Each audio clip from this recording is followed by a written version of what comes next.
भट्टनाथ उपत्विकार कुलशेखर योगिवाहान् भक्ताङ्घ्रिरेणु परकाल यतीन्द्र मिश्रान् श्रीमत्पराङ्कुशमुनिं प्रणतोऽस्मि नित्यम्। कूजन्तं राम रामेति मधुरं मधुराक्षरम् आरुह्य कविता शाखां वन्दे वाल्मीकि कोकिलम्।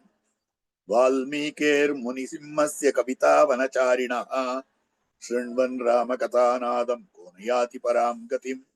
यः पिबन् सततं रामचरितामृतसागरम् अतृप्तस्थं मुनिं वन्दे प्राचेतसमकल्मषम्। गोष्पदीकृतवाराशिं मशकीकृतराक्षसं रामायण महामाला रत्नं वन्दे अनिलात्मजम्। अंजनानंदनं वीरं जानकी शोकनाशनं कपीशम् अक्षहन्तारं वन्दे लंका भयंकरम्। मनोजवं मारुततुल्यवेगं जितेन्द्रियं बुद्धिमतां वरिष्ठं वातात्मजं वानरयूथमुख्यं श्रीरामदूतं शिरसा नमामि। उल्लङ्घ्य सिन्धोः सलिलं सलीलं यशोकवह्निं जनकात्मजायाः आदाय तेनैव ददाह लङ्कां नमामि तं प्राञ्जलिराञ्जनेयम्। आञ्जनेयमतिपाटलाननं काञ्चनाद्रिकमनीय विग्रहं पारिजाततरुमूलवासिनं भावयामि पवमाननन्दनं। यत्र यत्र रघुनाथकीर्तनं तत्र तत्र कृतमस्तकाञ्जलिं बाष्पवारि परिपूर्णलोचनं मारुतिं नमत राक्षसान्तकम्। वेदवेद्ये परे पुंसि जाते दशरथात्मजे वेदः प्राचेतसादासीत् साक्षात् रामायणात्मना। तदुपगत समास संधि योगम सममधुरोपनतार्थवाक्यबद्धं रघुवर चरितं मुनि प्रणीतं दशशिरसश्च वधं निशामयध्वं श्रीराघवं दशरथात्मजमप्रमेयं सीतापतिं रघुकुलान्वयरत्नदीपम् आजानुबाहुमरविन्ददलायताक्षं रामं निशाचर विनाशकरं नमामि। वैदेही सहितं सुरद्रुमतले हैमे महामण्डपे मध्ये पुष्पकमासने मणिमये वीरासने सुस्थितम् अग्रे वाचयति प्रभञ्जनसुते तत्त्वं मुनिभ्यः परम् व्याख्यान्तं भरतादिभिः परिवृतं रामं भजे श्यामलं पितामहस्यापि पितामहाय प्राचेतसादेशफलप्रदाय श्रीभाष्यकारोत्तमदेशिकाय श्रीशैलपूर्णाय नमो नमस्तात्। தத்துவஞானாத் மோட்சலாபா என்பது பிரபல பிரமாணம். இந்த தத்துவஞானத்தை நமக்கு கொடுப்பதற்காகத்தான் ஆச்சாரியர்கள் எல்லாம் அவதரித்தார்கள். அப்படிப்பட்ட ஆச்சாரிய வரியர்களுக்குள்ளே எம்பெருமானார் சந்நியாசம் வாங்கிக் கொள்ளுகிற போதும் கூட விட ஒண்ணாததான உருவடைத்தவராக அமைந்திருக்கக்கூடியவர் முதலியாண்டான். சுவாமி முதலியாண்டானுடைய திருவம்சத்திலே அவதரித்தவர் சோழசிம்மபுரம் சண்டமாருதம் தொட்டையாச்சாரிய சுவாமி. மகாச்சாரியர் என்று பிரசித்தராய் அமைந்திருக்கக்கூடியவர், பஞ்ச விஜயங்கள் சாதித்தவரான மகாத்மா, சண்டமாருதம் என்னும்படியான திவ்ய கிரந்தத்தை சாதித்த மகாத்மா, விசிஷ்டாத்வைத வேதாந்த சாரத்தை உலகுக்கெல்லாம் நன்றாக எடுத்து காட்டின மகாத்மா, நிர்தாரண சார்வபௌமராக அமைந்திருக்கக்கூடியவர். அதனால்தான் அவருடைய தனியிலே வேதாந்த ரட்சக, அவருடைய மங்களத்திலே வேதாந்த ரட்சகாயாஸ்துன்னு வருகிறது. வேதாந்தங்களை காத்தவராக அமைந்திருக்கிறார்கள். பகவத் விஷயத்தை காத்தவர்கள் ஐவர். இத மணவாள மாமனில் காட்டுகிறார். திருவாய்மொழியை காத்த குணவாளர் பிள்ளான், நஞ்சியர், பெரியவாச்சான் பிள்ளை, தெள்ளார் வடக்கு திருவீதி பிள்ளை, மணவாள யோகி திருவாய்மொழியை காத்த குணவாளர். அதே மாதிரி வேதாந்தார்த்தங்களை வேதவியாசர் சாதித்தார். அந்த வேதாந்த சூத்திரங்களுக்கு எம்பெருமானார் தாம் வியாக்கியானமாக ஸ்ரீபாஷ்யம் அனுகிரகித்தார். அந்த ஸ்ரீபாஷ்யத்துக்கு விசேஷ விளக்கமாக சுதப்பிரகாசிகாச்சாரியர் சுதப்பிரகாசிகை என்னும்படியான கிரந்தத்தை அனுகிரகித்தார். இவை அத்தனையும் காவலூட்டும்படியாக பாராசரிய விஜயம், பரிகர விஜயம் இத்தியாதியான பஞ்ச விஜயங்களை சாதித்து, அதே மாதிரியாக சண்டமாருதம் என்கிற திவ்ய கிரந்தத்தையும் அனுகிரகித்து இவற்றை காப்பாற்றினவர் தொட்டையாச்சாரிய சுவாமி. அந்த தொட்டையாச்சாரிய சுவாமியினுடைய வழித்தோன்றலாய் எழுந்தருளி இருக்கக்கூடிய பிரகிருதம் திருமாளிகை சுவாமியாக அமைந்திருக்கக்கூடிய பெரியப்பங்கார் திருமாளிகை சுவாமியாக எழுந்தருளி இருக்கக்கூடிய ஸ்ரீமத் வேதமார்க்க பிரதிஷ்டாபனாச்சாரிய உபய வேதாந்தாச்சாரியரான யோக நரசிம்மாச்சாரிய சுவாமியினுடைய நியமனானுகுணமாக ஸ்ரீராமாயண உபன்யாசம் ஒவ்வொரு வாரமும் ஞாயிற்றுக்கிழமை 1 மணி காலத்துக்கு நடைபெற வேண்டும் என்று இங்கு துவங்கப்படுகிறது. இது ஏற்கனவே மாசி உத்தராடத்தன்று இது துவங்கப்பட்டு விட்டது சுவாமி திருமாளிகையில. அது துவக்கம் என்பது ஃபார்மல்னு சொல்றமே, ஒரு சம்பிரதாயத்துக்காக துவங்கப்பட்டது. வஸ்துதா இன்றுதான் அதனுடைய அவதாரிகா பிரகரணமாக இருக்கக்கூடிய விஷயங்களை விண்ணப்பம் பண்ணலாம்னு நினைக்கிறேன். இந்த அவதாரிகைன்றதையே ஒரு உபன்யாசத்துல முடிக்கக்கூடிய விஷயம் இல்லை. அத்தனை பெரிய கிரந்தத்துக்கு அவதாரிக்கைன்னா அந்த அவதாரிக்கை தனிப்பட அமைந்திருக்கும்.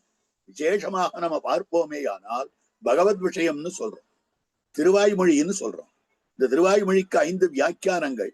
அந்த 5 வியாக்கியானங்கள்ல நம்பிள்ளை சாதித்தருள் இருக்கக்கூடிய அர்த்தத்தை ஏடுபடுத்தினார் வடக்கு திருவீதி பிள்ளை. தள்ளியதா நம்பிள்ள செப்பு நெறி தன்னை வள்ளல் வடக்கு திருவீதி பிள்ளை. இந்த நாடறிய மாறன் மறைப்பொருளை நன்குரைத்தது ஈடு 36,000. ஈடு 36,000 என்கிற ஈடு என்ற வியாக்கியானம். அந்த வியாக்கியானத்தினுடைய அவதாரிகை பிரவேசம்னு பேரு, மகா பிரவேசம்னு சொல்லுவார்கள். ஈடு அந்த ஸ்ரீகோசத்துல சேவித்தோமே ஆனாலும் ஈடு மகாப்பிரவேசம். மகாப்பிரவேசம் பிரவேசம்னா நுழைவாயில்னு அர்த்தம். ஒரு கிரந்தத்துக்குள்ள போவதற்கு முன்பாக சில விஷயங்கள்லாம் வெளிப்பட வேண்டும். அந்த கிரந்தத்தினுடைய பெருமை தெரிய வேண்டும். அந்த கிரந்த கர்த்தாவினுடைய பெருமை தெரிய வேண்டும். அந்த கிரந்தத்துல இருக்கக்கூடிய விஷயத்தினுடைய பெருமை தெரிய வேண்டும். இவற்றெல்லாம் விளக்கி முதல் ஸ்ரீயப்பதியின் முழுக்க சாதித்தார் நம்பிள்ளை. அது அப்படியே ஏடுபடுத்தி இருக்கக்கூடிய விஷயம். நம்பிள்ளை இப்படி சாதித்தார். நம்பிள்ளை கோஷ்டியோ நம்பெருமாள் கோஷ்டியோன்னு பிரசித்தம். அந்த நம்பிள்ளை கோஷ்டி இவர் பகவத் விஷயம் தொடங்கி திருவாய்மொழி அர்த்தத்தை சாதிக்கிறார்னு எல்லா இடத்துலயும் பரவ ஆரம்பிச்சது. ஒரு 10 நாள் கழிச்சு ஒரு 10 சிஷ்யாள் வந்தா, ஒரு 100 சிஷ்யாள் வந்தா. அவதாரிக்க பூர்த்தி ஆயிருக்கு. அன்னைக்கு மறுநாள் கேட்டா, எங்களுக்காக ஒரு தரம் அவதாரிக்க சொல்லணுமே, அடியோங்களுக்காக அவதாரிக்க சொல்லணுமே என்ன சுவாமியை பிரார்த்தித்தார்கள். அவளுக்காக மற்றொரு ஸ்ரீயப்பதி. ஆனா முதல் ஸ்ரீயப்பதியில சொன்ன அர்த்தமே இல்ல. அது 2ஆம் ஸ்ரீயப்பதின்னு சுருக்குமா ஒரு அவதாரிக்க காட்டினார். மொத்தம் ஒரு 4 நாள் கழித்து இன்னும் பல சிஷ்யர்கள் வந்தார்கள். அவர்களுக்காக மற்றொரு தரம் அவதாரிக்கு சாதித்தார். அது வேற விஷயம். அதனால்தான் முதல் ஸ்ரீயப்பதி, 2ஆம் ஸ்ரீயப்பதி, 3ஆம் ஸ்ரீயப்பதி என்று 3 நுழைவாயில்கள், 3 பிரவேசங்கள் அமைந்திருக்கின்றன.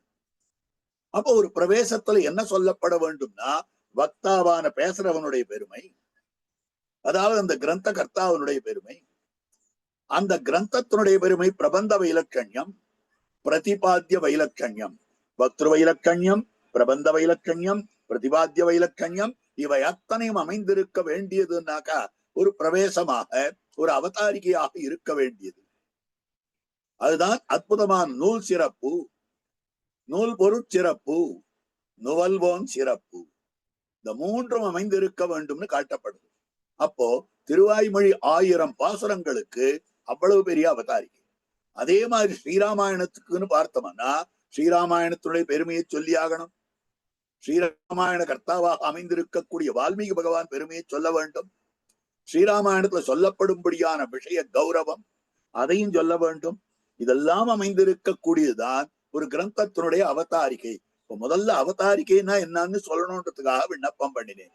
அவதாரிகைனா அந்த கிரந்தம் எதுக்காக வந்தது, அந்த கிரந்தம் யாரால வந்தது, அந்த கிரந்தம் எப்படி வந்தது, இத்தியாதியான விஷயங்களை காட்டுறதுதான் அவதாரிக்கைன்னு பேரு. முதல்ல ஆரம்பிச்ச தத்துவஞானாது மோட்சலாபகான். இதுதான் எல்லா சித்தாந்தங்களும் ஒப்புக்கொண்டிருக்கக்கூடியது. நமக்கு முக்தி வேண்டும் என்றால், நமக்கு விடுதலை வேண்டும் என்றால், கட்டங்களிலிருந்து விடுபட வேண்டும் என்றால், துக்கங்களிலிருந்து விடுபட வேண்டும் என்றால், மோட்சம் மோட்சம்னா விடுதலைன்னு அர்த்தம். எதிலிருந்து விடுதலைனா கட்டத்திலிருந்து விடுதலை, கட்டுப்பாட்டில் இருந்து விடுதலை.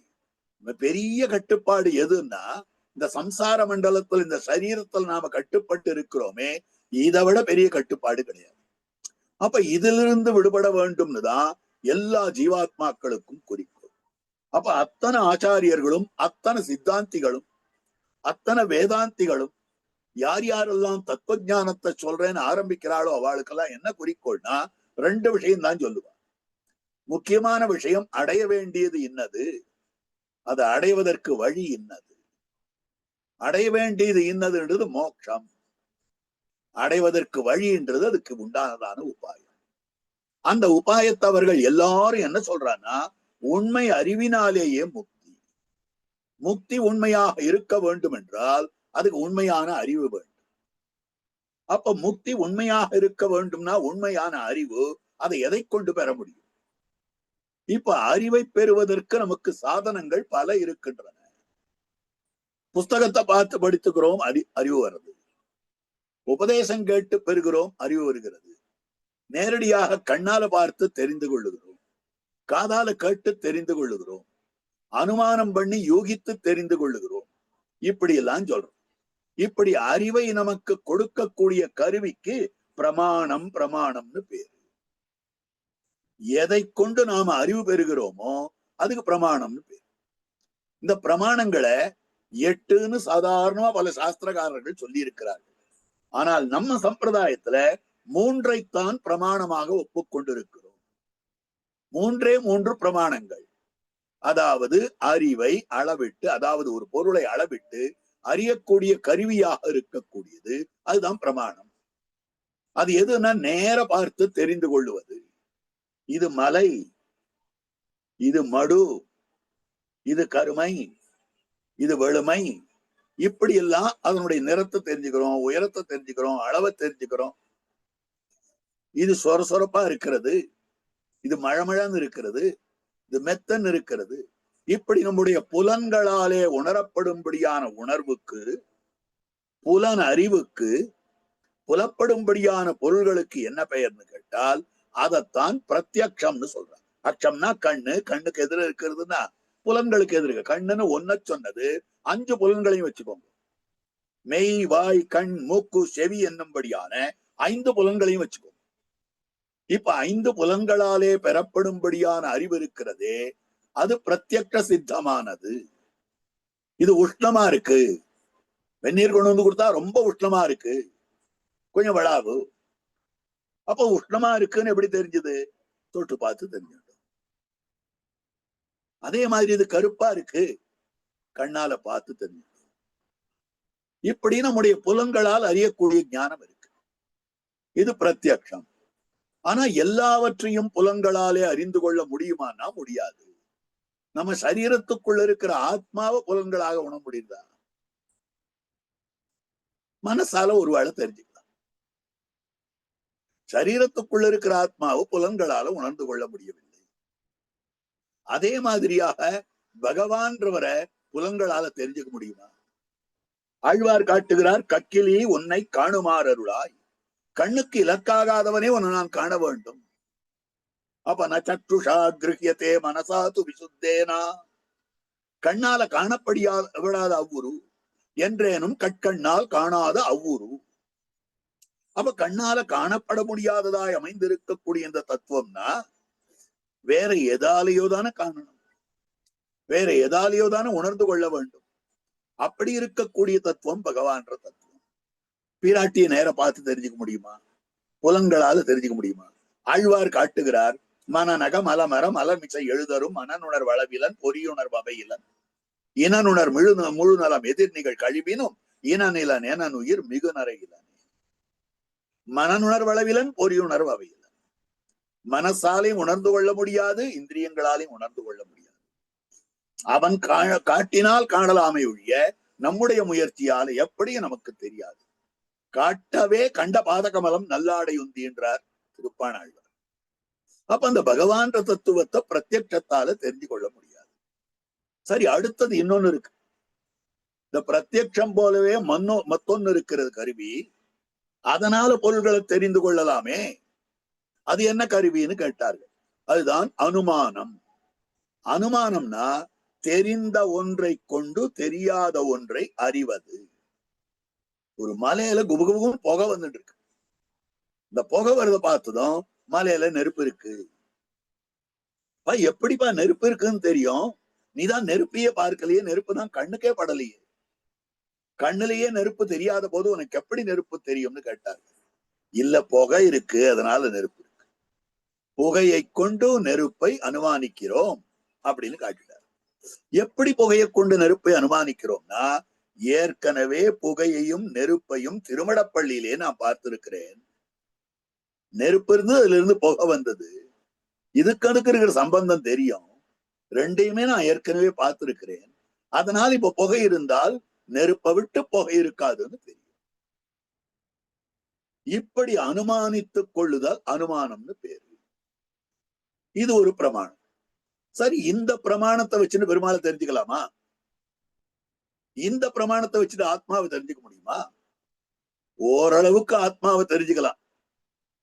எதனாலன்னா அது கூட நம்முடைய ஆத்மாவை நம்ம தெரிஞ்சுக்க முடியாது.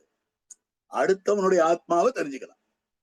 ஒரு சரீரம் நடந்து போயிட்டே இருக்க உள்ள ஒரு ஆத்மா இருக்குன்னு ஒத்துக்கிறோம். அந்த சரீரம் நடக்க முடியல, விழுந்துடுத்துனால் ஆத்மா இல்லைன்னு தெரியும். இதனால ஆத்மான்னு ஒண்ணு இருக்குன்னு தெரியுமே ஒழிய அது எப்படிப்பட்டதுன்னு தெரியாது. அது கருப்பா இருக்குமா, வெளுப்பா இருக்குமா, சின்னதா இருக்குமா, பெருசா இருக்குமா, உயரமா இருக்குமா, குள்ளமா இருக்குமா, குண்டா இருக்குமா, ஒல்லியா இருக்குமா, எதுவும் தெரியாது. அதனால இப்படிப்பட்ட பிரமாணங்களை கொண்டு இந்த ஆத்மாவையே தெரிஞ்சுக்க முடியாது, பரமாத்மாவை தெரிஞ்சுக்க முடியும். இப்ப பரமாத்மாவையும் இன்னொரு பொருளையும் சம்பந்தப்படுத்தி ஒரு இடத்துல ஏற்கனவே பார்த்திருந்தால்தான் பகவானை அந்த சம்பந்தப்பட்ட பொருளை பார்த்தால் பெருமாளை தெரியும். ஒருத்தர் சொன்னார், சுவாமி இப்படி தெரிஞ்சுக்கலாமே. எப்படின்னா, ஒரு குடத்தை பார்க்கிறோம், மண் குடம், மண்ணாலான பானை ஒன்று. அந்த பானையை பார்க்கிறோம்.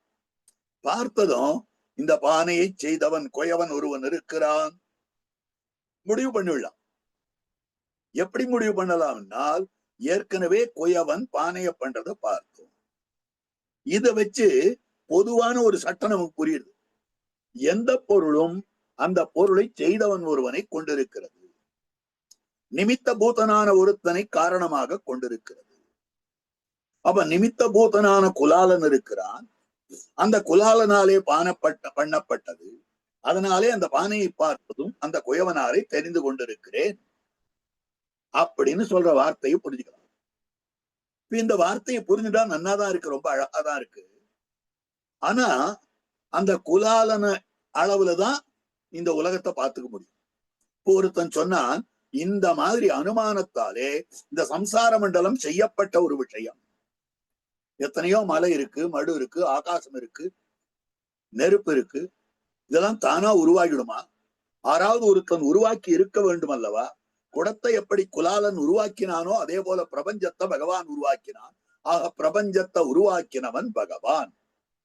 தெரிஞ்சுடலாமே அப்படின்னா, ஆஹா தெரிஞ்சுக்கலாம். ஆனால் குலாலன் தானே பிரபஞ்சமாகல, தானே கடமாகல. குலாலன் வேற எதனுடைய உதவியும் இல்லாமல் கட்டத்தை பண்ணல. கையில ஒரு தடியை வச்சுட்டான், ஒரு சக்கரத்தை வச்சுட்டான், மண்ணை வச்சுட்டான், குடத்தை பண்ணினான். அந்த மாதிரி பகவான் என்ன பொருளை வச்சுட்டு இதை பண்ணினான்னா அதுக்கெல்லாம் நமக்கு புரியவே புரியாது. ரெண்டாவது, அப்படி ஒரு பகவானை தெரிந்து கொண்டோமே ஆனால் குலாலனுக்கு என்னென்ன குறைகள் உண்டோ அத்தனை குறைகளும் பகவானுக்கு உண்டு சொல்ல வேண்டியது. அளவுபட்ட அறிவு, அளவுபட்டதாய் அமைந்திருக்கக்கூடிய ஆற்றல், அவனுடைய சக்தியும் குறைஞ்சிருக்கும், அவனுடைய அறிவும் குறைஞ்சிருக்கும், அவனுடைய காலமும் குறைவு.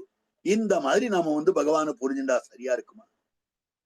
ஆகவே இன்னொன்னு சொல்றது அதுதான் சப்தம், சாஸ்திரம், ஆகமம் அப்படின்ற சப்தத்தால சொல்லக்கூடியது. நம்பத்தகுந்தவன் சொல்ற வார்த்தையால தெரிஞ்சுக்கலாம். ரிஷி முனிகள்லாம் இருந்தார்கள், நம்பத்தகுந்தவர்கள். அவர்கள் பகவானை சொன்னார்கள், அவர்கள் ஆத்மாவை பத்தி சொன்னார்கள். ஆச்சாரியவரியர்கள் நம்பத்தக்கவர்கள், அவர்கள் ஆத்மாவை பத்தி சொன்னார்கள். நாமே ஒரு இடத்துல ஒரு பொருளை சென்று பார்க்கவில்லை என்னாலும் கூட நாம யார நம்புறோமோ அவர் போய் பார்த்துட்டு வந்து சொன்னாரே ஆனால் அவர் சொல்றார் சரியா இருக்கும் நம்புறோம். அந்த மாதிரி ரிஷிகள் முனிவர்கள் இருக்கிறார்களே, அவர்கள் சொன்னதை நம்பலாமே. ஆனால் அதுலயும் ஒரு குறை இருக்கிறது. ஏனென்றால் ஒரு வியக்தின்னு சொல்லுவோமே ஆனால், ஒரு ஜீவன் சொல்லுவோமே ஆனால், ஒரு ஆத்மான்னு சொல்லுவோமே ஆனால், அந்த ஆத்மா, அந்த வியக்தி, அந்த புருஷன் அவன் சொன்ன வார்த்தை எந்த அளவு நம்ப முடியும்னு சந்தேகம் இருக்கு. ஏன் அதுல சந்தேகம் இருக்கிறதுன்னா, அவனுக்கா இருக்கக்கூடிய குறைகள். ஒரு புருஷனாலே எழுதப்பட்டிருக்கக்கூடிய நூலில் இருந்து ஒரு பொருளை தெரிந்து கொள்ளுகிறோம் என்றால் அந்த நூல்ல என்னென்ன குறை இருக்கும்னு பார்க்கலாம். குறை இருக்கணும்ன்ற நிர்பந்தம் இல்லை, குறை இருக்கலாம். என்ன குறைனா, அந்த எழுதினவருக்கு எவ்வளவு ஞானமோ அவ்வளவுதான் அதுல விஷயம் இருக்கும். எழுதினவருக்கு என்னென்ன விஷயம் தெரியாதோ அது எதுவுமே அதுல இருக்காது. எழுதினவர் என்னென்ன விஷயங்களை தப்பா புரிஞ்சுட்டு இருக்காரோ அது மொத்தம் அதுல இருக்கும். எழுதினவர் எந்தெந்த விஷயத்துல அபிமானம் அதிகமாக இருக்கிறதோ அதை பத்தி போறப்பொலிய கொண்டாடி இருப்பார். எழுதினவருக்கு என்னத்துக்கு இவர்களுக்கு நல்ல விஷயங்களை சொல்றதுன்னு மாத்தி எழுதணும்னு ஒரு மயக்கமான நிலை ஏற்பட்டதே ஆனால் அதுவும் அதுல இருக்கும். அப்ப மத்தவன் சொல்ற வார்த்தைய அப்படியே நாம் எடுத்துக்கொள்ளுதல் என்பது முறையில்லை. இதுதான் தமிழர்களும் சொல்லியிருக்காளே, எப்பொருள் யார் யார் வாய் கேட்பினும் அப்பொருள் மெய்ப்பொருள் காண்பதறிவு. அப்ப அந்த மெய்ப்பொருளை எதிலிருந்து பார்க்க முடியும்? இந்த குற்றம் எதுவும் இல்லாததான ஒண்ணு இருந்தால் அதிலிருந்து பார்க்கும். இந்த குத்தம் எதுவும் இல்லாததான ஒண்ணு என்ன இருக்கு? ஆறு எழுதின நூலா இருந்தாலும் அதை அப்படியே எடுத்துக்க முடியாது. பெருமாளே சொன்னா கூட அப்படியே எடுத்துக்க முடியாது. ஏன் பெருமாளே சொன்னாலும் எடுத்துக்க முடியாது அப்படின்னா, பகவான் தான் தானே வந்து புத்தனாக இருந்து புத்த தர்மத்தை சொன்னான். கள்ள வேடத்தை கொண்டு போய் புறம்புக்க வாரும் கலந்தசுரரை உள்ளம் பேதம் செய்துட்டு உயிருண்ட உபாயங்களும். ஆனால் அந்த புத்தாவதார தெம்பெருமான் ஆறாவது வழிபடுறோமா? புத்தாவதார தெம்பெருமானுக்கு திருவாராதனம் பண்றோமா? புத்தாவதார தெம்பெருமான் சொன்ன கொள்கையை ஏத்துக்கிறோமா? கிடையவே கிடையாது. வைதிகர்கள் ஏற்றுக்கொள்ளவில்லை. வேதாவலம்பிகளாக இருக்கக்கூடிய வேதாந்தாவலம்பிகளாக இருக்கக்கூடிய வேதாந்த நிஷ்டர்களாக இருக்கக்கூடிய மகாத்மாக்கள் யாரும் பௌத்தாவதாரத்தை கை கொள்ளவில்லை. அதே மாதிரி வேதாந்தாவலம்பிகளாக இருக்கக்கூடியவர்கள் கபிலாவதாரத்தை கை கொள்ளவில்லை. அந்த ரெண்டுமே மனதை மயக்கக்கூடிய கோட்பாடுகளை சொல்லிற்று. அதனால அதை எடுத்துக்கொள்ள முடியாது. எந்த ஒரு கிரகத்திலேயோ மடத்திலேயோ திருமாளிகையிலயோ ஆசிரமத்திலேயோ எங்க இடத்துல புத்தருக்கு திருவாராதனம் ராவு சொல்றோமா? கபிலருக்கு திருவாராதனம் சொல்றோமா? எம்பெருமானார் எல்லாருக்கும் திருவாராதன பெருமாளாக நரசிங்க பெருமாளை ஏரியருளை பண்ணி கொடுத்தார். ஆச்சாரிய புருஷர்கள் 74 சிம்மாசனாதிபதிகளை நியமித்தாரே, அவ அத்தனை பேருக்கும் திருவாராதன பெருமாளாக நரசிங்க பெருமானை எழுந்தருளை பண்ணி கொடுத்தார். இப்படிதான சரித்திரம் காட்டப்படுறது. அப்ப பார்க்கிற போது யாரும் யான்யஸ்மாகும் சுச்சரித்தானி தானி துவயோபாஸ்யானி நோயிதராணி, எந்தெந்த அவதாரத்துல நல்ல சரித்திரங்கள் இருக்கோ அந்த அவதாரத்தை பின்பற்றுங்கோள், மற்ற அவதாரங்கள்ல ஈடுபடாதீர்கள். அவ பகவானே அவதாரம் பண்ணி சொன்னாலும் கூட அது வேதவியாசர் சொன்னதுக்கு சரியா இருக்கான்னு பார்த்துக்கோன்றார் நம்முடைய பெரியவர். அவருடைய திருவாக்குக்கு ஒத்திருந்தால் ஏற்றுக்கொள்ளுங்கள், அவருடைய திருவாக்குக்கு ஒத்திருக்கவில்லை என்றால் ஏற்றுக்கொள்ளாதீர்கள். யுக்தி யுக்தம் வசோகிராக்கியம் பாலாதபி சுகாதபி. வேத யுக்திகளுக்கு பொருத்தமாக எந்தெந்த யுக்திகள் நமக்கு பொருத்தமாக அமைந்திருக்கின்றனவோ அந்த வார்த்தைகளை நாம் ஏற்றுக்கொள்ளலாம். யுக்தி யுக்தமாக இருக்கக்கூடிய வார்த்தைகள் கிளி சொன்னாலும் ஏற்றுக்கோங்க, குழந்தை சொன்னாலும் ஏற்றுக்கொள்ளுங்கள். அப்ப கண்ணன பெருமான் தெரிவித்த கீதா சாஸ்திரம் வேதாந்தத்தை ஒத்திருக்கிறது, ஏற்றுக்கொண்டார்கள். அதே அவன் பௌத்தாவதாரத்திலே சொன்ன புத்த தர்மமானது வேதாந்தத்துக்கு ஒத்திருக்கவில்லை, ஏற்றுக்கொள்ளவில்லை. அப்போ நமக்கு எது அளவுகோல்னா வேதம் அளவுகோல். ஏன் வேதம் அளவுகோல்னா வேதத்தை தான் யாரும் எழுதவில்லை. எப்படி பகவான் அனாதியோ, எப்படி ஜீவன் அனாதியோ, வேதமாகிற பிரமாணமும் அனாதி. அப்ப இந்த காலத்துல வேதம் இன்னாராலே எழுதப்பட்டதுன்னு யாரால சொல்லப்படலாமான்னா சொல்லப்பட முடியாது. அதனால்தான் வேதத்துக்கு அபௌருஷேயத்துவம்னு பேர். ஒரு புருஷனாலே எழுதப்படாததாய் அமைந்திருக்கக்கூடியது வேதம். அந்த புருஷனாலே எழுதப்படாததாய் அமைந்திருக்கக்கூடிய இந்த வேதத்துக்கு பொருளை உணர்ந்து கொள்ள வேண்டும். அந்த வேதத்தை கொண்டுதான் தத்துவ ஞானத்தை உணர வேண்டும்.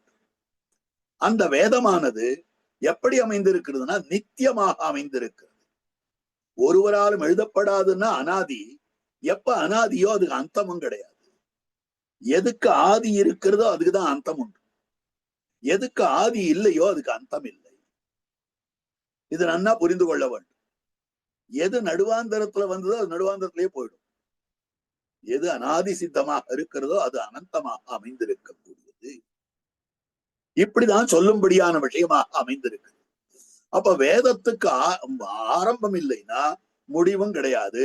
அதையேவ நித்தியம். அதனால வேதமானது என்றென்றும் இருக்கக்கூடியது. வேதத்தை யாரும் எழுதல, தோஷம் இல்லாதது. வேதம் என்றென்றும் இருக்கக்கூடியது, அனாதி. அதனால அது நித்தியம். ஆஹா, பௌருஷேயமாய், நித்தியமாய், நிர்தோஷமாய். வாஸ்தவம் தான். இந்த நித்தியம்னா என்னென்னைக்கும் இருக்கிறதுன்னு சொல்றோம் ஒரு அர்த்தம். என்னென்னைக்கும் இருக்கிறதுனா என்னென்னைக்கும் இதே மாதிரி இருக்கும். எந்த யுகத்துல ஆரம்பிச்சாலும் சஹஸ்ரசீர்ஷா புருஷா, இந்த ஸ்வரத்துல தான் வேதம் சொல்லணும். சஹஸ்ராவுக்கு அப்புறம் சீர்ஷா தான் வரணும், சீர்ஷாக்கு அப்புறம் புருஷா தான் வரணும். சஹஸ்ர புருஷ சீர்ஷா. நான் வேதத்தை மாத்தணும்னு மாத்த முடியாது. ஒருத்தன் சொன்ன வார்த்தையை நீ ஒப்புக்கொள்ள வேண்டும் சொன்னா அவன் சொல்லிட்டான், என்ன அது வேத வாக்கா? அப்போ வேதம் சத்தியம். மாது தங்கு கூற நேர தூர்தி என்று வேத நூல் ஓதுகின்றது உண்மையல்லதில்லை மற்றுரைக்கிலே. வேத நூல் ஓதுகின்றது உண்மையல்லதில்லை. அப்ப வேதம் நித்தியமாயிருக்கிறது. வேதம் அனந்தம். வேதம் எவ்வளவு இருக்கு? 10 பக்கம் இருக்குமா? 4000 பாசுரம் சொல்றோம். 4000 பாசுரம் மாதிரி வேதம் மாதிரி இருக்குமா? அவ்வளவு இருக்கு. வேதத்துக்கு அளவே கிடையாது. 4000 வேதத்துல சேர்ந்ததுதான். வேதத்துக்கு அளவே கிடையாது. கங்குகரை கட்டாது. வேதத்திலே ஒரு கதை ஒண்ணு சொல்றது. பரத்வாஜர்னு மகர்ஷி இருந்தார். அவர் தாம் ஒரு ஜென்மத்துல வேதாத்தியனம் பண்ண ஆரம்பிச்சார். 100 வருஷம் வேதாத்தியனம் பண்ணினார். வேதத்தினுடைய பாகங்கள்லாம் தேடி தேடி தேடி ஆச்சாரியம் தேடி தேடி தேடி அத்தியனம் பண்ணினார். 100 வருஷம் ஆயிடுச்சு. அவருக்கு ஆயுசு முடிய வேண்டிய சமயம். இந்திரனை குறிச்சு தபஸ் பண்றார் அவர். உடனே இந்திரன் பிரத்யட்சமா வந்தான். சுவாமி என்ன வேணும்னு கேட்டான். இன்னொரு 100 வருஷம் கூட. 100 வருஷத்துல வேதாத்தியனம் பண்ணிட்டேன். ஆனா போறல 100 வருஷம். இன்னொரு 100 வருஷம் கூடும். சரி, கொடுத்துட்டேன் சுவாமி அப்படின்னு இன்னொரு 100 வருஷம். சரின்னு சொல்லிட்டு அவர் இன்னொரு 100 வருஷம் வேதாத்தியனம் பண்ணினார். அந்த 100 வருஷமும் முடிய போறது. இன்னொரு 100 வருஷம் ஆசை அவருக்கு. அதனால திரும்பி இந்திரனை குறிச்சு தபஸ் பண்ணார். இந்திரன் இன்னொரு 100 வருஷம் கொடுத்தார். அந்த 100 வருஷமும் போறல. அடுத்த 100 வருஷத்துக்கு அடி போடுறார். அப்ப இந்திரன் என்ன பண்ணான்னா, அவர் எதிர 3 மலைகளை காண்பித்து அந்த 3 மலைகளிலிருந்து 3 பிடி மண்ணை எடுத்து அப்படி போடுறான். என்னது இதுன்னு கேட்டார். கற்றது கைமண்ணளவு, கல்லாதது மலையளவு. நீ அத்தியனம் பண்ண வேண்டிய வேத பாகம் அவ்வளவு இருக்கு பாருங்க. அப்ப வேதம் அனந்தம். இவனா என்ன பண்றது இப்போ அப்படின்னதும் சவித்ரு வித்யா. சவித்ரு வித்யான்னு ஒரு வித்தியை உபதேசித்தார்னு வேதத்துல சொல்லும்படியான விஷயமாக அமைந்திருக்கு. அப்ப வேதம் அனந்தமாக, வேதம் அபௌருஷேயமாக இப்படி எல்லாம் அமைந்திருக்கிறது. அப்ப நம்ம தத்துவ ஞானத்தை வேதத்தை கொண்டு உணர்வது என்பது நம்மால முடியாத விஷயம். ஏன்னா மொத்த வேதத்தையும் படிச்சுட்டுத்தான் அந்த அர்த்தத்தை உணர்ந்து கொள்ள முடியும். இந்த மொத்த வேதத்தையும் படிக்கணும்னா சர்வ சாக்கா பிரத்யய நியாயம், சகல வேதாந்த பிரத்யய நியாயம் இருக்கு. சகல சாக்கா பிரத்யய நியாயம். வேதத்துல ஒரு சாக்கை எத்தனையோ கிளைகள் இருக்கு. ஒரு கிளைய போய் எடுத்துக்கணும். அந்த கிளையில தனக்கு பிடிச்ச அர்த்தம், தனக்கு அபிமதமான அர்த்தம்னா எந்த அர்த்தத்துல தனக்கு ஈடுபாடு இருக்கிறதோ அந்த அர்த்தத்தை எடுக்க வேண்டியது. இப்ப இதே மாதிரி எந்தெந்த இடத்துல சொல்லப்பட்டு இருக்கிறதுன்னு மற்ற சாகைகள் எல்லாம் படிச்சு அதெல்லாம் ஒண்ணு சேர்க்கணும். இதுக்கு முரண்பட்டு எந்தெந்த இடத்துல சொல்லப்பட்டு இருக்குன்னு அதெல்லாம் ஒண்ணு சேர்க்கணும். இது ரெண்டுத்தையும் ஒப்பிட்டு பார்த்து ரெண்டுத்தையும் எப்படி சமன்வயப்படுத்துறதுன்னு சமன்வயப்படுத்தி நாம அந்த அர்த்தத்தை நிர்ணயம் பண்ணணும். இது நம்மால ஆற காரியமா? அவ்வளவுக்கு ஞானம் இல்லையே நமக்கு. பெருத்த ஞானம் படைத்தவர்களான மகர்ஷிகளை ஒழிய வேற யாராலையும் இதை பண்ண முடியாது.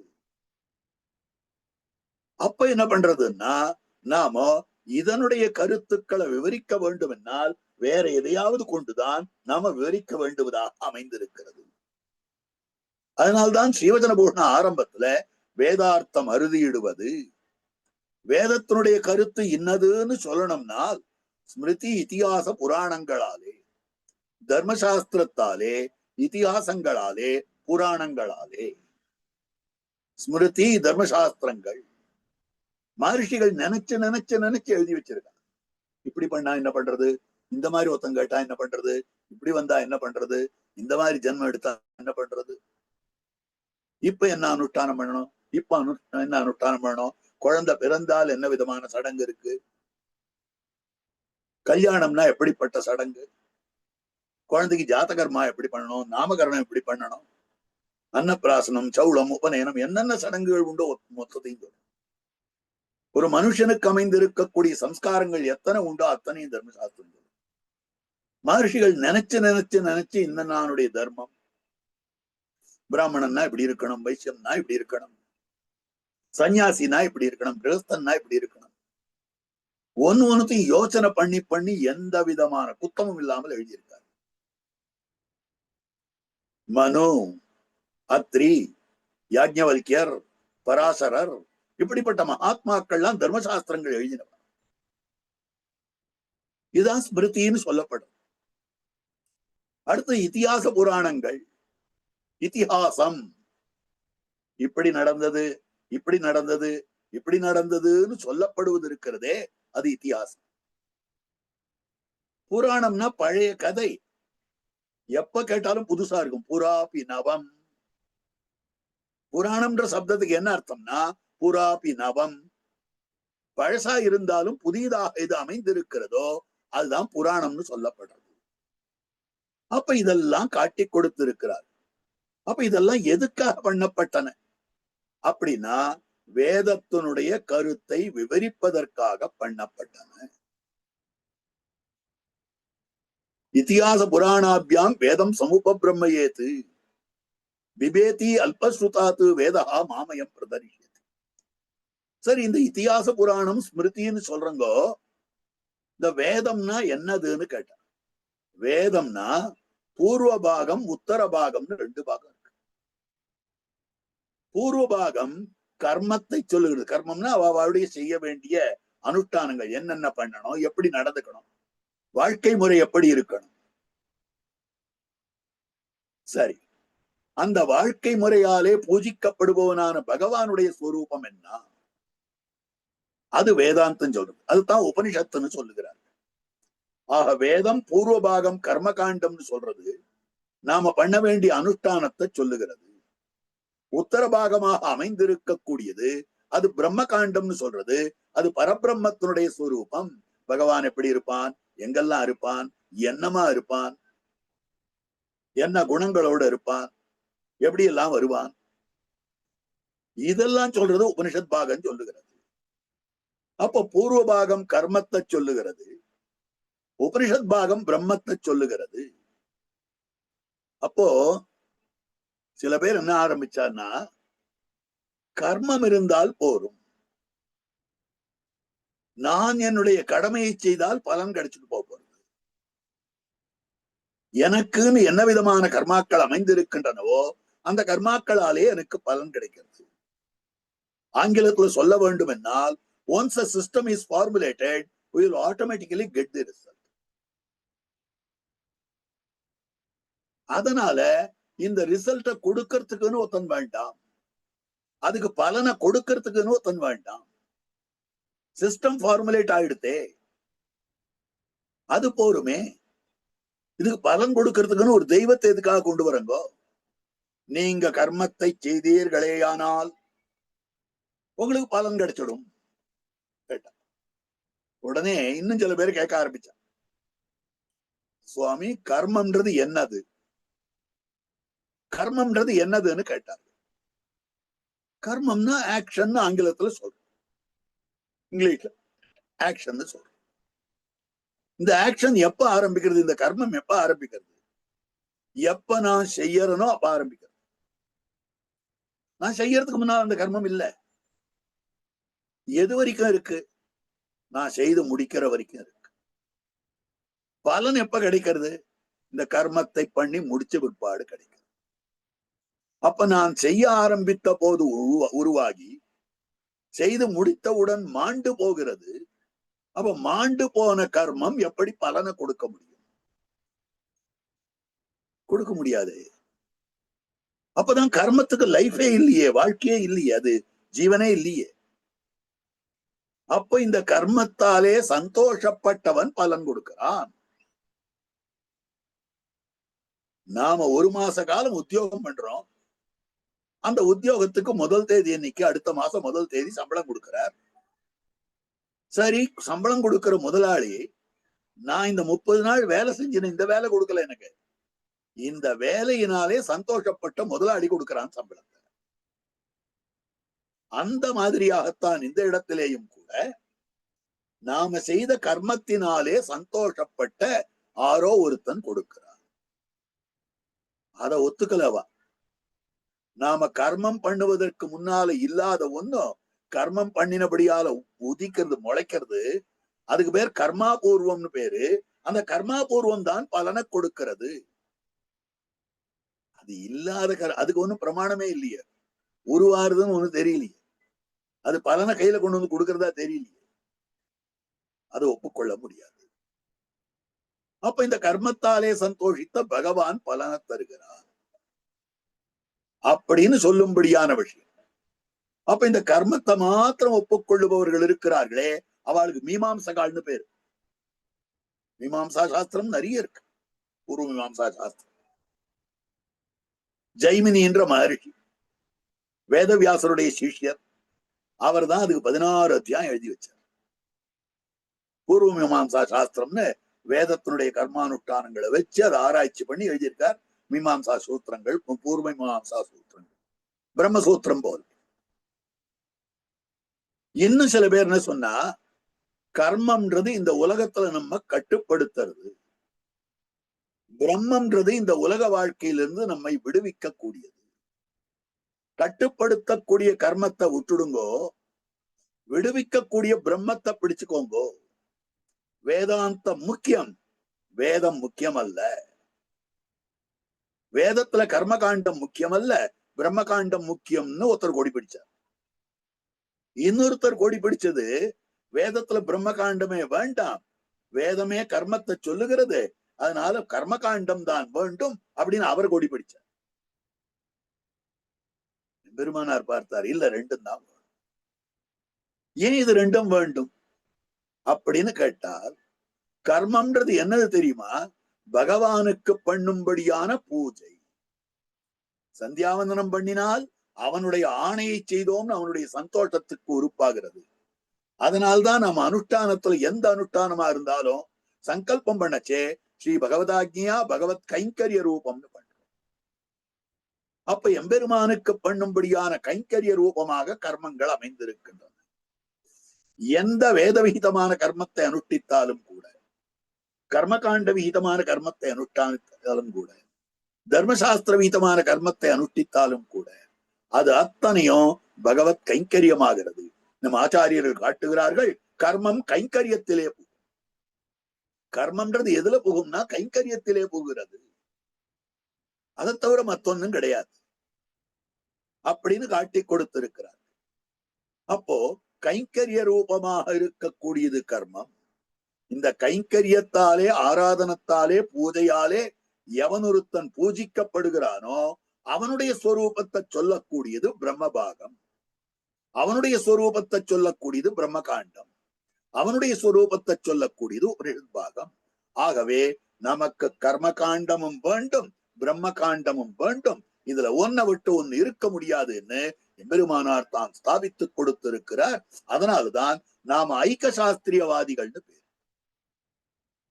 ஒரே சாஸ்திரமாக கொண்டிருக்கிறோம். கர்ம பிரம்மங்கள் இரண்டையும் ஒன்றாகவே கொண்டிருக்கிறோமே ஒழிய வெவ்வேறாக கொள்ளவில்லை. சரி, இப்போ தர்மசாஸ்திரம், இதிகாசம், புராணம்னு சொன்னோம். இந்த தர்மசாஸ்திரம் கர்மகாண்டத்தை விவரிக்கிறது, இதிகாச புராணங்கள் பிரம்மகாண்டத்தை விவரிக்கிறது. சரி, இதிகாசம் புராணம்னு ரெண்டு சொல்லியிருக்கோமே, ரெண்டும் ஒன்னா? ரெண்டும் சமானமானா ஒன்று பலம் அதிகமானது, மற்றொன்று பலம் குறைந்தது. அதைத்தான் பிள்ளலோகாச்சாரியர் காட்டுகிறார். இவை இரண்டிலும் வைத்துக் கொண்டு இதிகாசம் பிரபலம். இதிகாச புராணங்களை விட்டுட்டு நான் வேதார்த்தம் சொல்றேன், வேதாந்தார்த்தம் சொல்றேன்னு ஒருத்தன் உட்கார்ந்தால் வேதம் நடுங்கி போறதுன்ற. இதிகாச புராணாபியாம் வேதம் சமுப பிரம்ம ஏது. இதிகாச புராணங்களை கொண்டுதான் வேதாந்தார்த்தத்தை நாம நிர்ணயிக்க வேண்டும். அப்படி அல்லாமல் எனக்கு சம்ஸ்கிருதம் தெரியும், எனக்கு பாஷா ஞானம் இருக்கிறது, அதனால் நான் வேதத்துக்கு அர்த்தம் சொல்றேன்னு ஒருத்தன் வியாச பீடத்துல ஏறி உட்கார்ந்து விட்டானே, ஆனால் வேதம் அவனை பார்த்து நடுங்கிறது.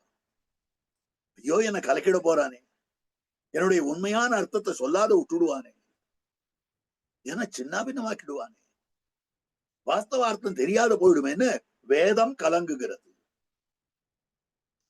அப்ப இதிகாச புராணங்களை ஒட்டி வேதத்துக்கு அர்த்தம் சொன்னாதான் சரியான அர்த்தம் தெரியுமே ஒழிய, இதிகாச புராணங்களை விட்டுட்டு வேதத்துக்கு அர்த்தம் சொன்னோமே ஆனால் நமக்கு அது அர்த்தம் புரியாது.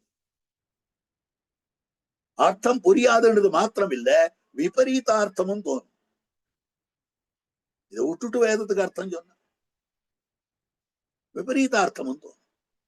இதை ஒத்தாப்பல் அர்த்தம் சொல்ல வேண்டி இருக்கிறது. சரி, இப்ப இந்த இதிகாசம் புராணம்னு ரெண்டு வார்த்தை சொன்னங்களே, இந்த ரெண்டு வார்த்தையில எந்த வார்த்தை ஒசந்தது?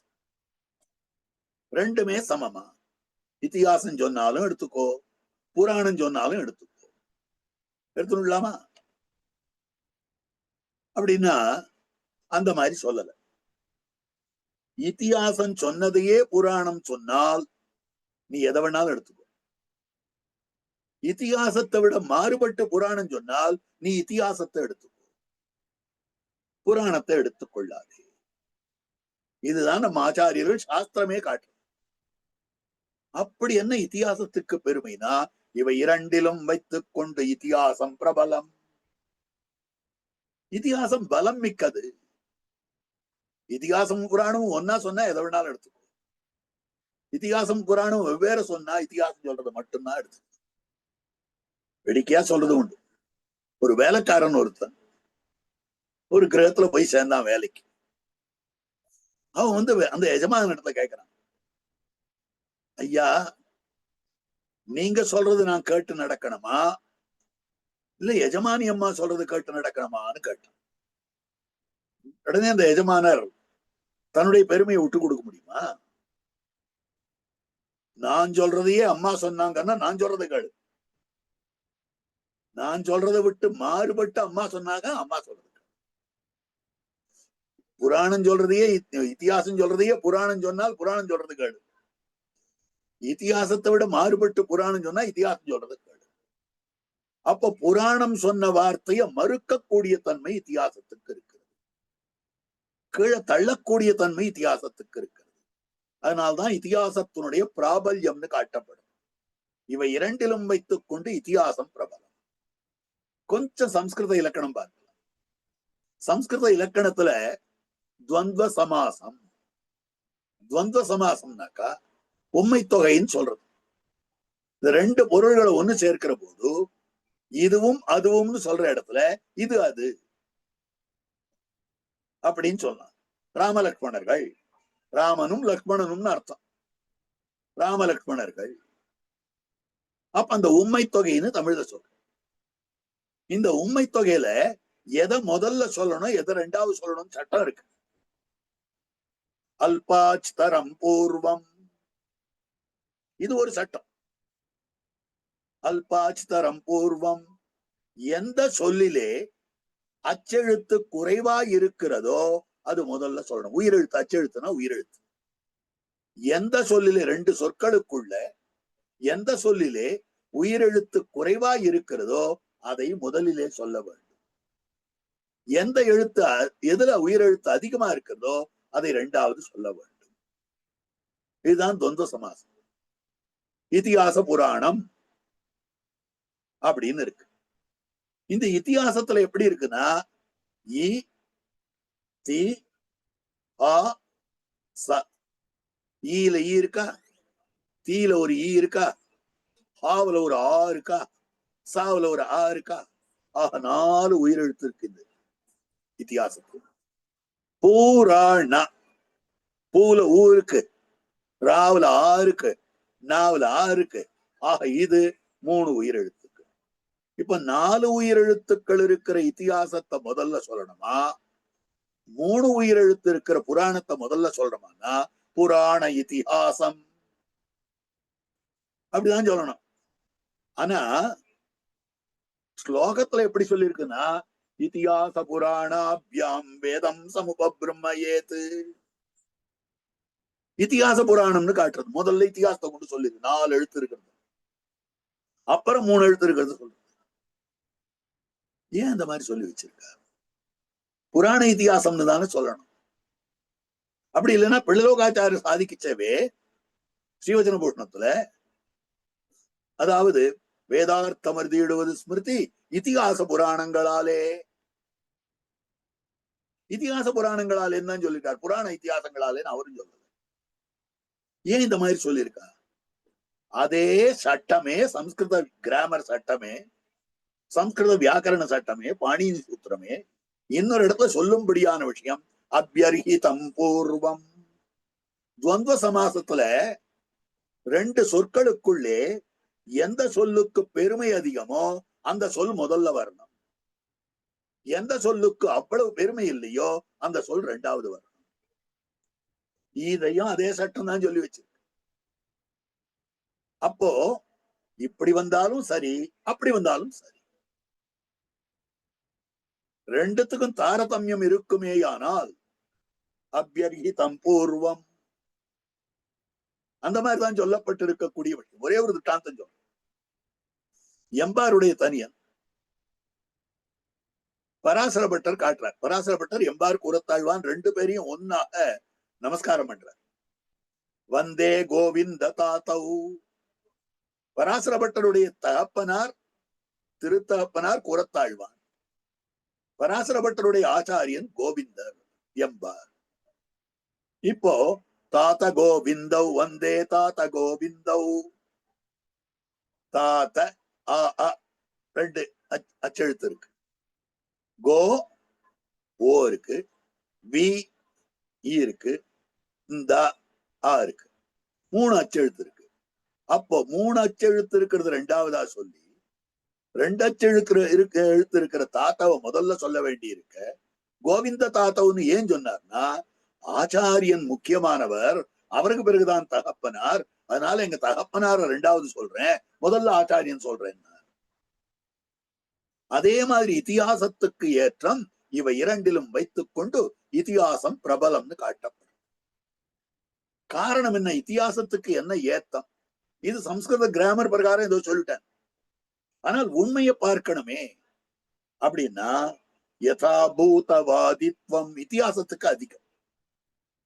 காரணம் என்னன்னா, புராணங்களை பத்தி சொல்லும் போது மாத்ஸ்ய புராணத்துல எழுதி வச்சிருக்கு, யஸ்மின் கல்பே து யத் புரோக்தம் புராணம் பிரம்மண புரா. பிரம்மாவுக்கு ஒரு சமயத்துல உடம்புல ஒரு குணம் இருக்கும். சில சமயங்கள்ல சத்துவ குணம் அதிகமா இருக்கும், ரஜோகுணம் தமோ குணம் குறைவா இருக்கும். இந்த குணங்கள்லாம் மற்றொரு உபன்யாசத்துல வரும் சொல்றேன். ரஜோகுணம் தமோ குணம் குறைவா இருந்து சத்துவகுணம் வசத்தியா இருக்கிற போது அவருடைய வார்த்தையே ஒரு மாதிரி இருக்கும். ரஜோகுணம் அதிகமா இருந்து சத்துவ தமோ குணங்கள் குறைவா இருக்கிற போது அவருடைய வார்த்தை மற்றொரு விதமா இருக்கும். தமோ குணம் அதிகமா இருந்து சத்துவ ரஜோ குணங்கள் குறைவா இருக்கிற போது அவருடைய வார்த்தை மற்றொரு விதமா இருக்கும். குணானுகுணமாகத்தான். நாமே ஒரு இடத்துக்கு போய் கொண்டு இருக்கிறோம், வழியில பேருந்து பயணத்துக்காக பேருந்து நிலையத்துக்கு போயிட்டு இருக்கோம், இல்ல ரயில்வே ஸ்டேஷனுக்கு போயிட்டு இருக்கோம், எங்கேயோ போயிட்டு இருக்கோம். வழியில யாரோ ஒருத்தர், ஐயா 2 நாளா சாப்பிடல, ஏதாவது கொடுங்கோன்னு கேட்கிறார். அப்ப நமக்கு திடீர்னு இறக்கம் தோன்றது, 10 ரூபாய் எடுத்து அவர் கையில கொடுக்குறோம். அதே இன்னொரு நாள் அதே மாதிரி ஒரு వ్యక్తి கேட்ச, இல்லையப்பா போப்பா, எங்கிட்ட சில்லறை இல்லப்பா, நாமே தான் சொல்றோம். அதே மற்றொரு நாள் இன்னொருத்தர் கேட்கிறார், போப்போ வந்துட்டங்களா, கை கால் நன்னா இல்ல, உழைச்சு சாப்பிட வேண்டியது தானே. ஒரே వ్యక్తి 3ஐயும் சொல்றோம்.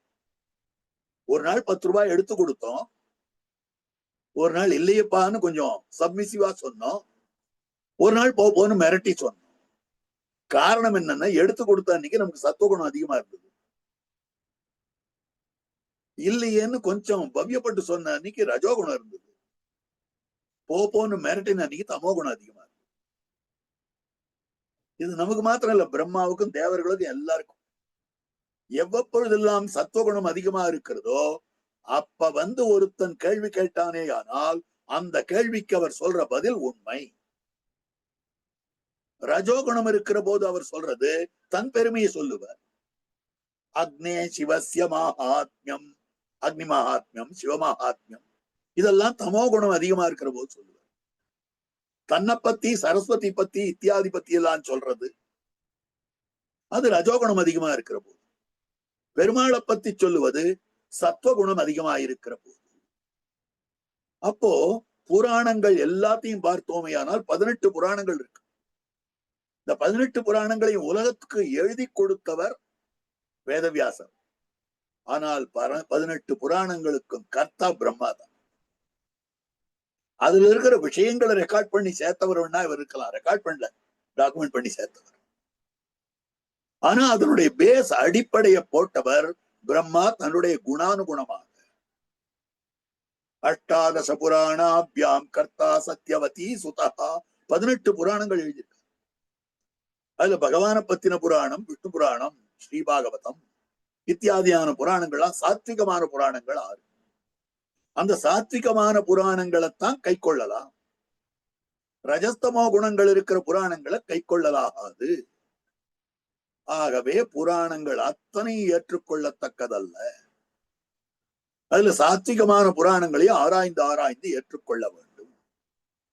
அப்ப அந்த புராணம் முக்குண வசப்பட்டவனாய் அமைந்திருக்கக்கூடிய பிரம்மாவாலே முக்குணத்துக்கு அனுகுணமாக எழுதப்பட்டிருக்கிறது. சத்வரஜஸ்தமோ குணங்களுக்கு வசப்பட்டிருக்கக்கூடிய பிரம்மாவாலே சத்வரஜஸ்தமோ குணங்களுக்கு அனுகுணமாக எழுதப்பட்டிருக்கிறது. ஆகவே புராணங்களுக்கு அத்தனை பெருமை இல்லை.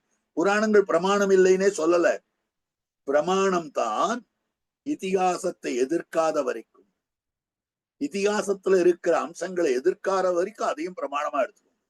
ஏன்னா நம்ம ஆச்சாரியால் ஸ்ரீ விஷ்ணு புராணத்துல இருந்து எத்தனை பிரமாணங்கள் எடுத்து காட்டியிருக்காங்க. பல பிரமாணங்கள் ஸ்ரீ விஷ்ணு புராணத்துல இருந்து எடுத்து காட்டியிருக்காங்க. மேல சொல்ல போறேன். இந்த ராமாயணத்துடைய பெருமையை சொல்லக்கூடியது ஸ்ரீராமாயண மகாத்மியம் இருக்கிறதே, அதுவே பல அத்தியாயங்கள்ல ஸ்காந்த புராணத்துல இருக்கு. ஸ்ரீராமாயண பாட்ட விதின்னு இருக்கு. இன்னென்ன மாதிரி பண்ணணும், நவாக பாட்ட விதி இப்படி எல்லாம் பண்ணணும்னு இருக்கு. அது மொத்தம் ஸ்காந்த புராணத்துல இருக்கு.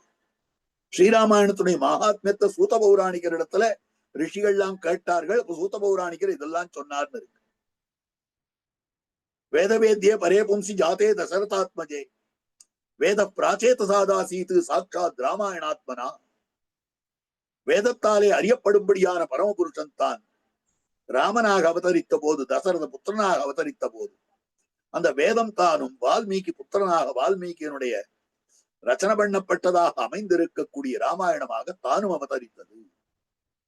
இது பிரபலமான பிரமாணம். சாட்சாத் வேதம் தான் ராமாயணம்னு காட்டக்கூடியது. மேல விவரிச்சு சொல்லும் இதெல்லாம். ஆக அப்படி அமைந்திருக்கக்கூடிய அற்புதமான விஷயம்னு சொன்னார். அந்த புராணங்கள்லயும் கை கொள்ள வேண்டிய விஷயங்கள் இருக்கு. ஆனா எல்லாத்தையும் கை கொண்டு விட முடியாது.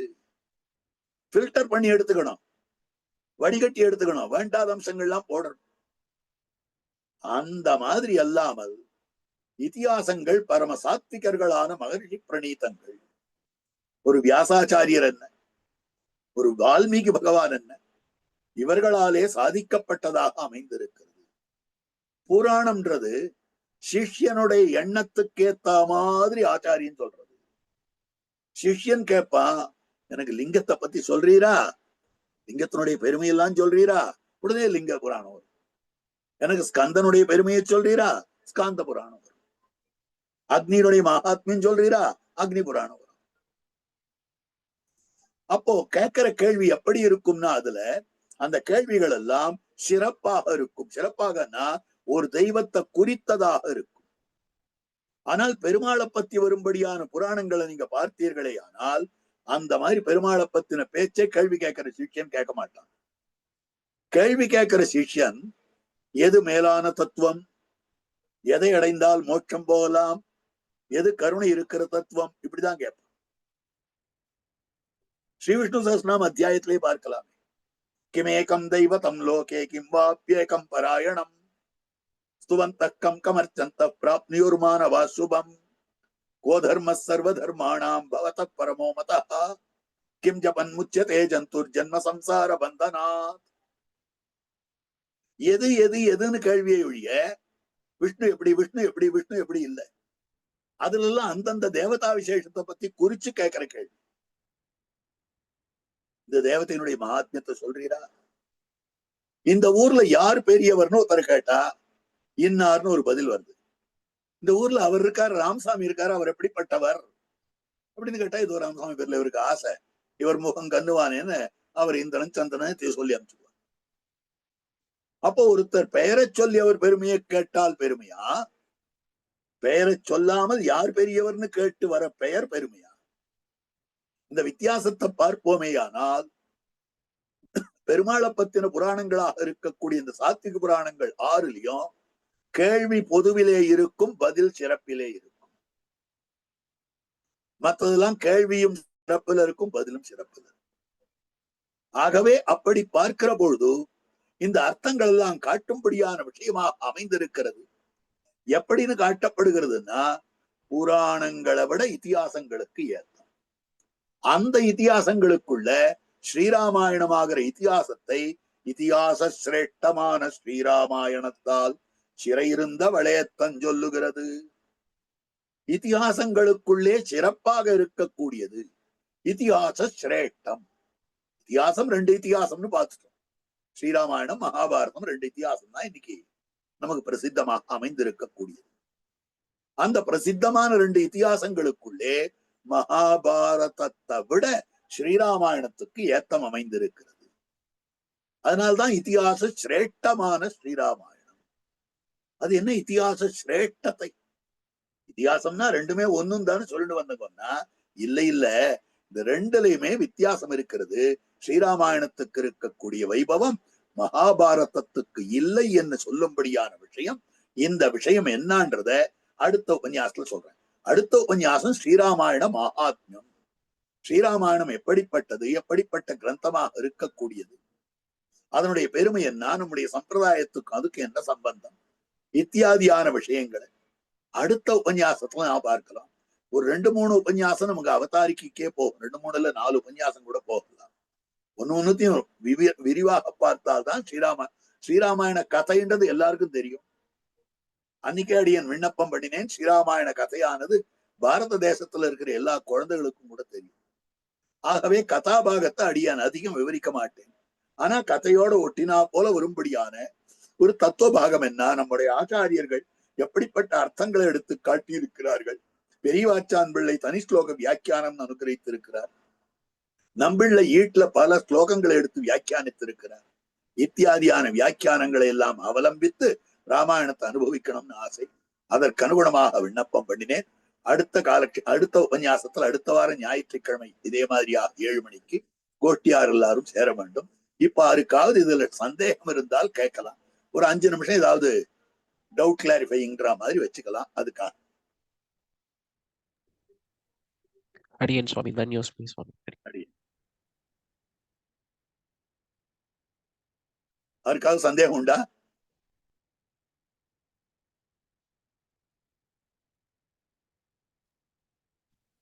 சந்தேகம் இருந்தா அன்மியூட் பண்ணி கேட்கலாம், இல்லைன்னா க்ளோஸ் பண்ணிக்கலாம். சுவாமி, அடியன் வரதராஜன் பேசுறேன், பாம்பேல இருந்து. ஒரு சின்ன சந்தேகம். இந்த 18 புராணங்கள்ல எந்தெந்த புராணங்கள் நம்மளுக்கு உத்தேர்ந்து சத்துவ குணத்தோட சொன்ன புராணங்கள் அப்படின்னு ஏதாவது லிஸ்ட் ஏதாவது இருக்குதா? இருக்கு. அடுத்த காலக்ஷேபத்துல சொல்றேன். அடியன் அடியன் அடியன் தன்யோஸ்மி சுவாமி.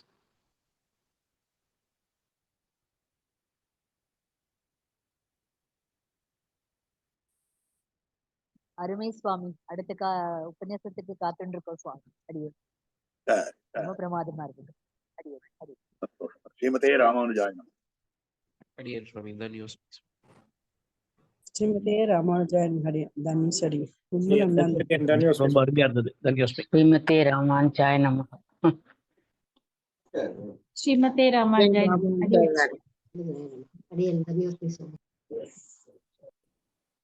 அடியேன் ஸ்ரீமதே ராமானுஜாய